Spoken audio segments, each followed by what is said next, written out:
Amen. Maganda po ang ating pagtatrabaho ngayong araw nito tungkol sa pagpapakain ng 5,000. Amen? No? Kasi kung sa atin kukunin niyo yung papakain natin sa ating mga kapwa. Pero ang Diyos lang nagsabi, kasi nakita ng ating Panginoon Jesucristo na maraming tao, no, sumusunod sa Kanya at siya'y nahabag. No? Kaya ang ginawa niya, bumaba sa bangka at inano niya yung mga tao, habag-habag. Amen? Palakpakan natin ang ating Panginoon Diyos na buhay. Amen? Kaya nga po na napakabuti ng ating Panginoon, mga kapatid. No? Sino pang magpapa? At Si Carmen. talagang marami ang tao nun. At nakita niya na habag siya sapagkat nakikita niya mga tao nun ay walang pastol. No? Kaya siya bumaba at pinaglikuran niya yung 5,000 tao. O, yan ba? O. Pero nung nakita ng mga alagad niya na umahapon na. Kaya sinabi sa ating Panginoon Jesucristo, Panginoon, papuntahin mo na po sila doon sa bayan. Kasi gabi na, wala tayong mapakain sa kanila. Diba? Sabi ng ating Panginoon, sabi ng alagad. Bakit? Sabi niya, kayo ang magpapakain sa mga tao na yan. Bakit kayo natitigatin, nababalisa? Sabi niya, kasi po Panginoon, meron lang po tayong 5 tinapay at 2 isda. Yang sinabi natin Panginoon, dalhin niyo sa akin yung 5 tinapay na yan at 2 isda. At kayo mismo ang magpapakain. Kaya ang ginawa, pinano niya ng pulong yung mga tao. At nakuha na ng ating Panginoon Jesucristo, yung tinapay na yun, 2 isda, siya yung ninala sa langit. Ibig sabihin, umaasa siya sa kanyang ama. Diba?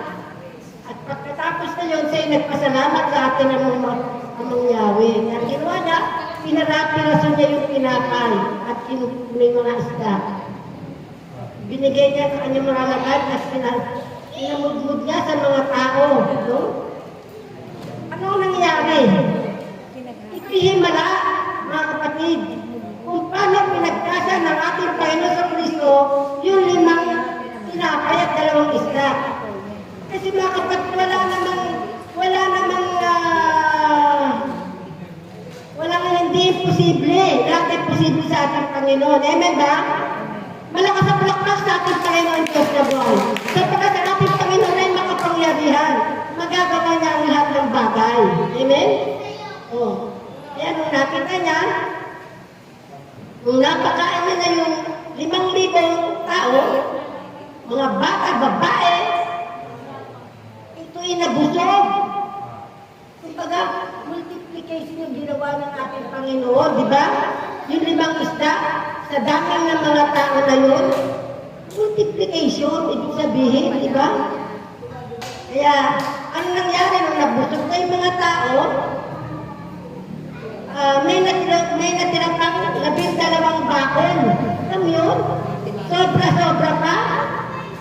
No? At ang ginawa natin Panginoon, siya'y nanggamot ng mga may sakit. Amen ba? Sabi niya, kung hindi magagawa ng tao, ay magagawa ng Diyos. Amen ba?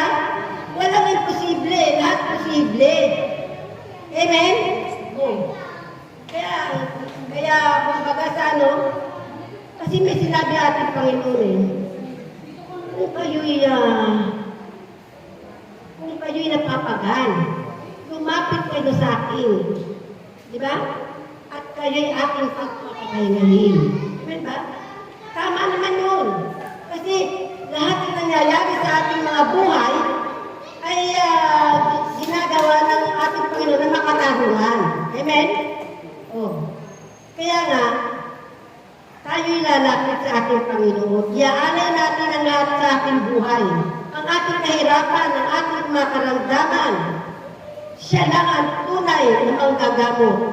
Siya lang ang makagagamot sa atin. At siya lang din ang makakatugon ng ating mga kahilingan. Amen ba? God is good all the time. The will of the Father, yes I will. Malakas na palakpak sa ating Panginoong Diyos sa buhay. No? Kaya lahat ng mga kaganapan sa ating mga buhay, ano ba ang kailangan natin? Tayo ay lumapit sa ating Panginoon at huwag natin sirain ang relasyon natin sa Panginoon. Amen ba? Kailangan ang ating relasyon ay hindi masira. Kailangan ito ay ating laging nakaupo sa ating Panginoon. Amen ba? At unahin natin ang ating Panginoon sa lahat ng oras. Sapagkat pag siya muna natin, walang hindi mangyayari ng masama sa atin. Ang lahat ng iyon ay mangyayari na may kalooban ng Diyos na buhay na ating pinaglilingkuran. Amen ba? Kaya nga sa ating din mga kapatid, kung tayo ay mayroon ng pag-ibig, pagmamahal, at kababaan ng loob, yan din ay magagawa natin ng paraan sa ating mga kapwa. Diba? Kung tunay, no? Meron lang ako iano sa inyo nung nasa abroad pa ako, merong missionary doon, no? Ayaw niya, ang gusto niya sila lang. Paano linipit ako? Kasi nung araw na yun, Pasko. Pasko ng ating Panginoon Jesucristo. No? Tapos bakit? Bakit mo tipigilan ng tao? Ako ang host, ako nakakaalam. Diba? Ako'y naghanda. Kaya first time nilang nakatikim ng disyon. No? Kasi siyempre, hindi man mahirap doon. Kasi may pera ka. No? Kaya sabi niya, ang bait naman ng Pilipino na to. Sabi niya ng Pilipinas, sabi niya, okay lang. Pero galit na galit yung misyonaryo. No? Huwag kang magagalit. Ano man ang gusto ko, gagawin ko. Bakit? Gusto ko magpakain ng tao Ganon din tayo mga kapatid. No? Kung tayo nakukulang, sabi nga tumingin lang tayo sa langit at ang Diyos na ang bahala sa atin. Kasi walang hindi mapangyayari ng ating Panginoon. Lahat ko ay posible. Malakas ang palakpak sa ating Panginoon Diyos. Tunay yun.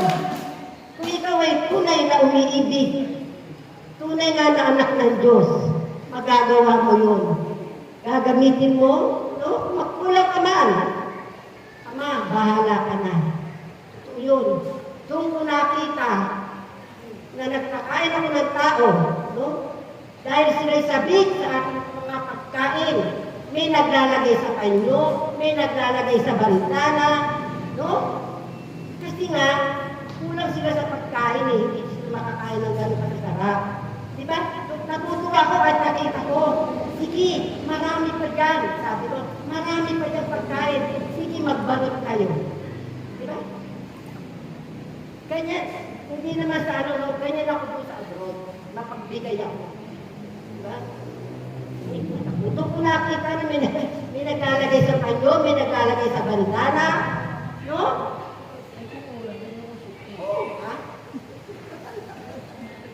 May naglalagay sa bandana. Kasi nakikita ko, hindi naman hindi ako yung naawa. Kasi nga, hindi nila nakakain yung mga ganun na kasarap. Di ba? Yung ganun mas, sige, ako pa nagsabi, sige, pagbalot kayo marami pa. Alam mo pa kung anong nangyari? Yung piloto, pumunta pa sa amin, nagbigay pa ng